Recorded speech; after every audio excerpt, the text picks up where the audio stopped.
कर्मा का सिद्धांत यह बताता है कि हमारे किए गए कर्मों का प्रभाव हमारे जीवन पर किसी न किसी रूप में जरूर पड़ता है। यह एक सार्वभौमिक और नैतिक सिद्धांत है जिसे भारतीय संस्कृति और दर्शन में विशेष महत्व दिया गया है। कर्मा आता है का अर्थ है कि जो हम दूसरों के साथ करते हैं वही किसी न किसी रूप में हमें वापस मिलता है। इसे समझने के लिए हमें कर्म के 3 प्रमुख पहलुओं पर ध्यान देना। कर्म का अर्थ। कर्म का मतलब है हमारे द्वारा किए गए कार्य, चाहे वे अच्छे हों या बुरे।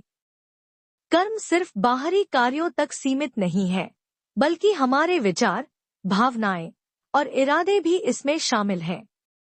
उदाहरण के तौर पर, यदि हम किसी के प्रति अच्छी भावना रखते हैं और उसकी सहायता करते हैं तो यह हमारा शुभ कर्म कहलाता है। वहीं यदि हम किसी के प्रति द्वेष या घृणा रखते हैं तो यह अशुभ कर्म कहलाता है। कर्म का सिद्धांत। भारतीय दर्शन में कर्मा को कारण और परिणाम, कॉज एंड इफेक्ट के रूप में देखा जाता है।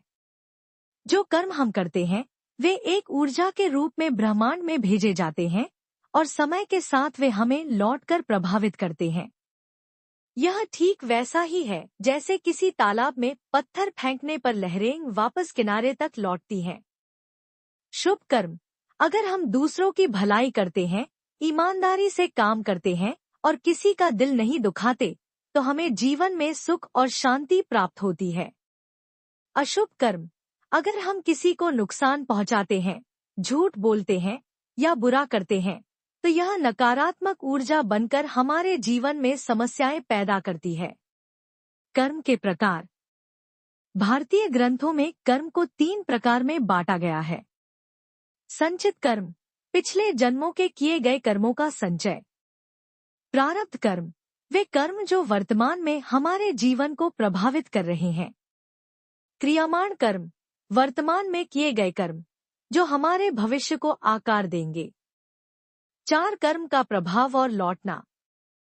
कर्मा हमें यह सिखाता है कि जीवन में हर क्रिया की प्रतिक्रिया होती है। यह प्रतिक्रिया कभी तुरंत होती है और कभी समय लेती है।